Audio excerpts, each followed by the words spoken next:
हुकूमत आती है वो हमारे इशारों पे नाचती है, हम उनके इशारों।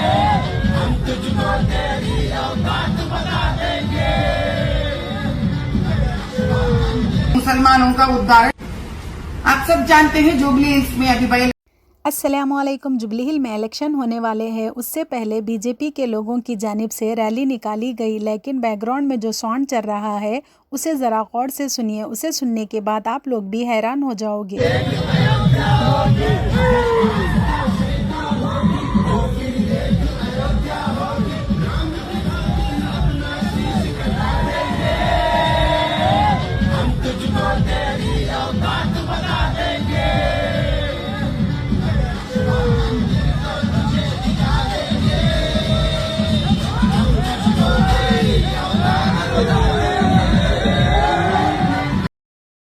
बीजेपी की जानिब से बताया गया कि ये रैली बोराबंडा डिवीज़न में हुई और एक जो बीजेपी के लीडर के माधवी लता जो कि शहर हैदराबाद में बैरिस्टर असदुद्दीन अवैसी के ख़िलाफ़ मुकाबला कर रहे थे। लास्ट टाइम आप लोगों को याद ही होगा, इनकी जानिब से एक वीडियो पोस्ट किया गया।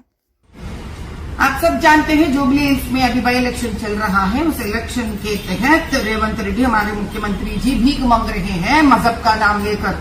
कह रहे हैं कि मुसलमानों का उद्धारण सिर्फ कांग्रेस ने ही किया है और कर सकता है। अगर इतना ही है अपने आप पर भरोसा तो क्यों मेरा पुराना बस्ती गरीबों से, पसमंदों से, मुसलमानों से भर पड़ा हुआ है। मैं आपसे एक ही बात कहती हूँ, वैसे तो मतदान के समय हर राजनीतिज्ञ तो जाकर भीख ही मांगता है बेचारा मतदाता से, वोट डालो वोट डालो वोट डालो। अगर भीख मांगना है तो अच्छी बात है, वादा करके भीख मांगिए।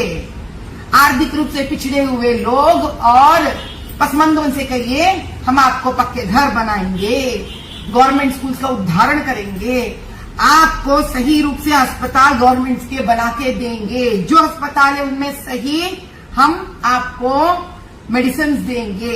और ये कहकर भीख मांगे नौजवानों से कि आपकी बेरोजगारी हटाएंगे, ये कहकर भीख मांगे कि आपको स्वावलंबन बनाएंगे, ये कहकर मतदान का भीख मांगे आप व्यापारियों से कि हम रिश्वतखोर नहीं बनेंगे, आपको व्यापार को आगे लेके जाएंगे।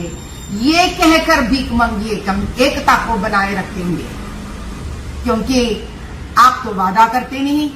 कभी मजहब का नाम, कभी छेड़छाड़ का नाम, कभी एक छोटे वर्ग के बारे में बात करने का बात, सिर्फ यही कर आप भीख मांगेंगे। क्योंकि इसके बाद बेचारे 5 साल मतदाता आपके चारों तरफ घूमेगा भीख मांगते मांगते। अब ये कांग्रेस की पुरानी कचड़ा राजनीति बंद करिए, कुछ अच्छी राजनीति करने की कोशिश कीजिए। जुबली हिल इलेक्शन को लेकर के कुछ फोटोज निकल के सामने आए हैं। कांग्रेस पार्टी के जो बड़े लीडर बी टीम कहा करते थे, आज मजलिस इत्तेहादुल मुस्लिमीन का सहारा ले रहे हैं। जहां तक बिहार इलेक्शन की बात है, वहां पर अब इकरा हसन भी मैदान में आ चुके हैं। अब वो कैंपेनिंग के लिए पहुंच गए हैं, मजलिस इत्तेहादुल मुस्लिमीन को निशाना बना रहे हैं। और भी जो लोग हैं वो भी अपने हैं, वो भी लड़ रहे हैं। लेकिन मेरा बस आपसे ये सवाल है कि वोट डालने से पहले ये सोचिए कि क्या वो सरकार बना सकते हैं। अगर वो सरकार के नजदीक पहुंचते हैं तो आप बेशक वोट उन्हें दे दीजिए, लेकिन वो नहीं पहुंचेंगे। उन्हें अगर वोट दिए जाएंगे, बटेंगे अगर हमारे वोट, तो सरकार फिर से भाजपा की बनेगी। मजलिस इत्तेहादुल मुस्लिमीन के लीडर सैयदा फलक की जानिब से इकरा हसन जो कि मेंबर ऑफ पार्लियामेंट है, उनको जवाब दिया गया है। बहन यूपी कायराना से भी यहाँ आई हुई है, जो बोल रही थी कि अगर यहाँ ओवैसी साहब को वोट देंगे तो उनकी हुकूमत तो नहीं बनेगी, लेकिन यहाँ पे बीजेपी आ जाएगी। तो मेरी बहन इकरा, हमको बहुत खुशी होती थी ये देखकर कि एक कायराना से हमारी बहन है जो इतनी काबिल है, लेकिन अब हमें देखकर ये अफसोस होता है कि तुम हमारे दुश्मनों के हाथों की तलवार बन रही हो। जिस तेजस्वी को तुम जिताने यहाँ आई हो, उस तेजस्वी से जब पूछा गया कि जो आई लव मोहम्मद के पोस्टर ले जाने पर कुछ नौजवानों पर एफआईआर हुआ, उस पर आपका क्या कहना है? तो वो तेजस्वी ने कहा कि मुझे कुछ नहीं पता, मेरा जहन जो है वो अभी बिहार चुनाव पर है। और बहन इकरा, तुम एक मुस्लिम खवातीन हो, तुमको इस चीज का एहसास होगा कि हमारा हिजाब हमारे लिए कितना अजीज है। हमारी शान शौकत, हमारी इज्जत और हमारी हिफाजत करने वाला हमारा ये हिजाब है। और जब इस हिजाब के बारे में तुम्हारे लीडर अखिलेश यादव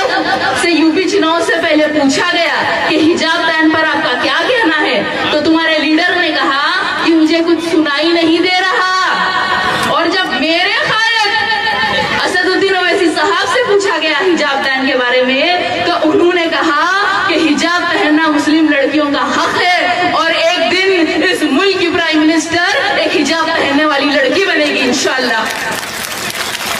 तो बहन इकराम, तुम्हारे सदर और मेरे सदर में इतना फर्क है। और जो तुम ये बात बोल रही हो कि यहाँ पे हम हुकूमत तो नहीं बना सकते, तो तेलंगाना में भी वैसे हमारी कोई हुकूमत नहीं है, वहां भी हमारी हुकूमत नहीं है। 119 में से वहां सिर्फ हमारे 7 एमएलए और 17 में से 1 एमपी है, लेकिन वहां जो भी हुकूमत होती है उनको हमारी जरूरत पड़ती है, हमें उनकी जरूरत नहीं पड़ती।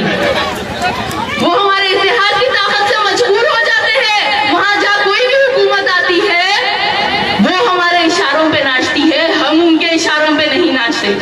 तो हम यहाँ बाहर सीमांचल बिहार में भी हुकूमत बनाने नहीं आए हैं, हम सिर्फ इतना चाहते हैं कि सीमांचल के लोग किंग मेकर बने। हम नहीं चाहते यहाँ पे एनडीए की सरकार बने। हमारी ख्वाहिश ये है कि 14 तारीख के दिन जब चुनाव के नतीजे आए तो ये महागठबंधन के लोग हमारे दर पर आए, खटखटा कर बोले चलो हमारे साथ पटना, हम मजबूर हैं, अब हम तुमको भी तख्त पर बिठाएंगे। और अगर इंशाअल्लाह हम ये करने में कामयाब हो गए तो पूरे हिंदुस्तान के रियासतों को एक पैगाम जाएगा कि अगर मुसलमान मुत्तहिद हो जाए तो हम हमारी इत्तेहाद की ताकत से यहाँ की हुकूमतों को झुका सकते हैं। और सिर्फ रियासतों के चुनाव में नहीं, लोकसभा इलेक्शन में भी हम किंग मेकर बन सकते हैं इंशाअल्लाह एक दिन। इस बात को जहन में रखिए कि आज नीतीश कुमार के 12 एमपी और चंद्रा बाबू के 14 एमपी की। इस वीडियो से आप लोगों की क्या राय है कमेंट करके ज़रूर बताइए। लाइक कीजिए, शेयर कीजिए, सब्सक्राइब कीजिए। दुआओं में याद रखिए। अल्लाह हाफिज़।